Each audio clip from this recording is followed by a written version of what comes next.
Hey, thanks so much for finding the video. Do us a favor. If you haven't done so yet, please subscribe. And be sure to leave your comment. We love to interact. Enjoy the video.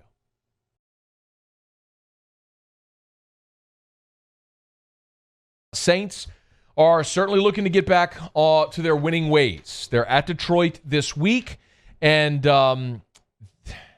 this is kind of one of those sort of perplexing type games where you're looking at a Detroit team that doesn't have a great record but has been close and doesn't do a lot of great things statistically well.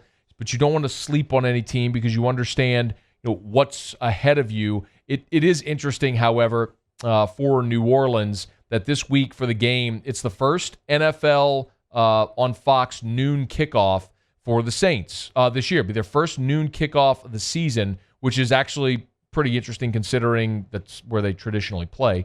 But also on the call this week for Fox is going to be former New Orleans Saint Jonathan Vilma. So pretty cool to see former Saint Jonathan Vilma on the call for the game this week up in Detroit. He left ESPN where he was working covering college football and now is calling NFL games for the NFL on Fox.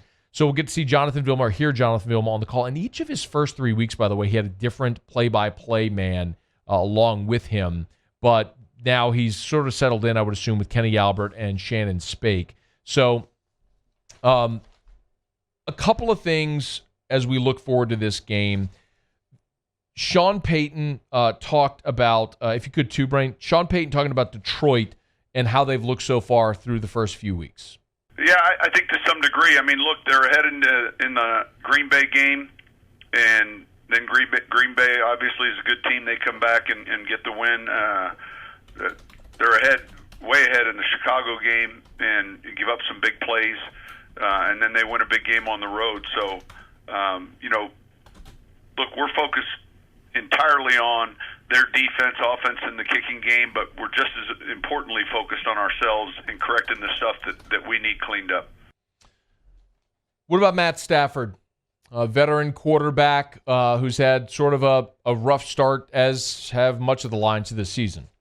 I thought he played one of his better games last weekend. I think, they're a dangerous team, especially when they're healthy at receiver, and having Golladay back in the lineup, I think, is significant for them.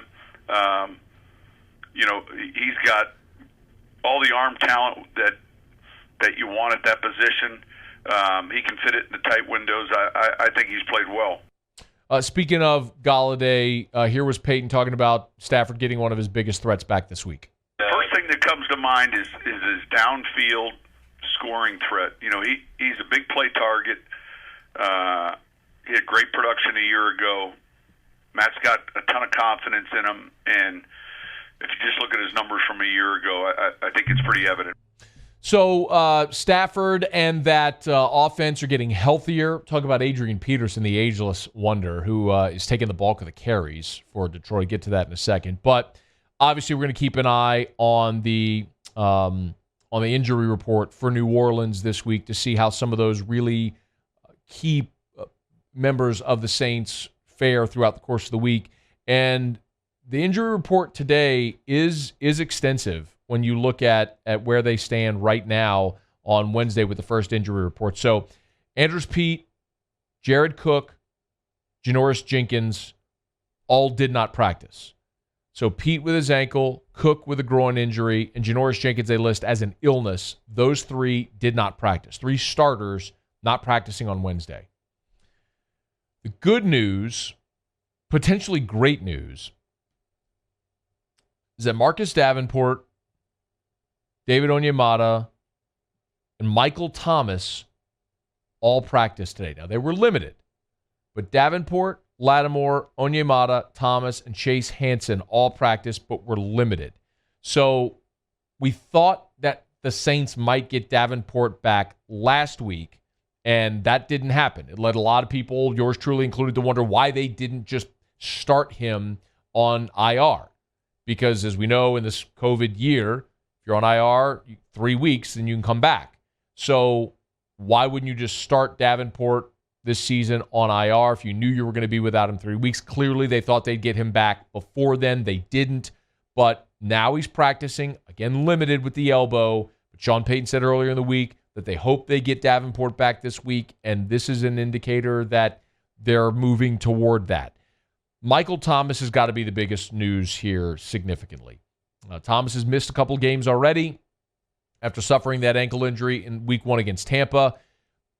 There's a gigantic question when it comes to ankles, and we all know it. When you have that ankle sprain, if you don't give it the proper time to heal, then it's easier to re-aggravate, and then it lingers. We've seen that over and over again. It happened last year with Alvin Kamara. He had the ankle and the knee, and he was never right all year because he never gave it enough time to get right. If you want to go back even further, from an LSU standpoint, think about Leonard Fournette back in 2016. He rolled his ankle in fall camp. He re-injured it against Wisconsin in that opener, and it never was right all season long. So that makes me a bit leery for Mike Thomas. It's not something that's just going to heal as you keep playing on it. You've got to just give it time to heal to be 100% before you get going again. So I am leery of Thomas going out there and re-injure it, aggravating it, making it worse. But I also don't think that they're going to run him out there if they didn't feel like he was ready to go.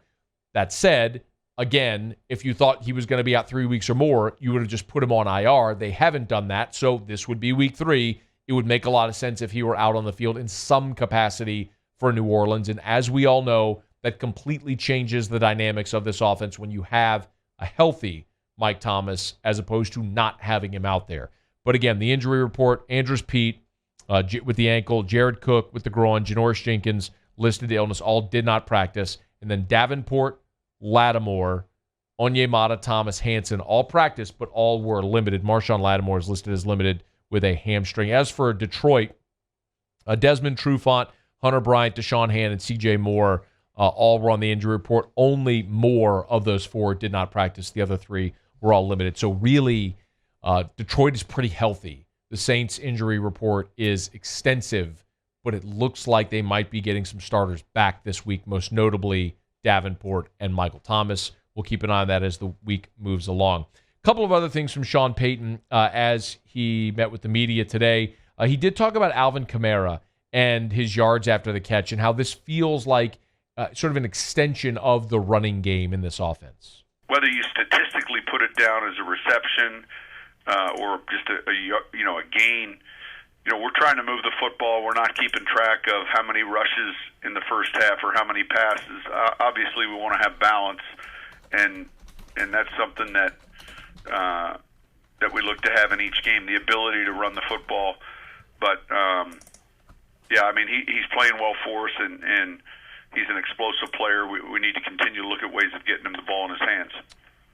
It's one thing for Sean Payton to say he wants balance. It's another to actually go out and do it. And as of right now, the Saints on the season have run the ball 73 times, and they've thrown the ball 105 times. So they are imbalanced run to pass right now, and I would really like to see that average out more to the mean. And a passing play is a passing play is a passing play, and it's certainly different regardless if it's a screen or if it's a downfield, shorter and immediate route. Establishing the run is important for this team, and they need to do it. I think Sean Payton understands that as well. There's one other thing I wanted to let you hear Sean Payton talk about.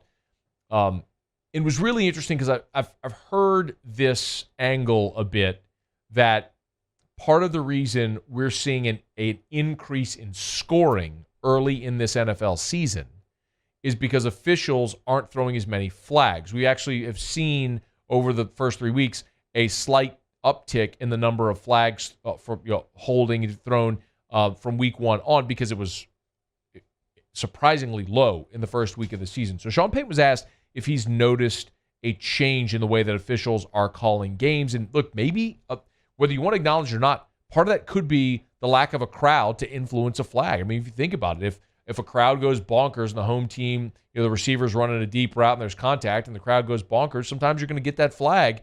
With no crowd, is that changing things? I don't think we've noticed it specifically. I mean, we've certainly noticed calls that are affecting our team adversely, and specifically, our DPI numbers, our holding calls defensively on the perimeter have to get cleaned up, and then obviously you notice the calls that shouldn't have been made. Sean Payton, coloring between the lines, but really bordering that edge, talking about how games are called against the New Orleans Saints, which has been a touchy issue for this franchise for quite some time, which certainly was exacerbated with the no call, as we all know. But keep an eye on those numbers, not just with New Orleans, but across the league, as you continue to see scoring up. A big part of that, some are suggesting, is the fact that you're just not seeing as many penalties thrown, which could certainly kill drives, holding, and things along those lines. Hey, thanks so much for watching. Please leave your comments. I love to interact. And be sure to hit the red subscribe button below.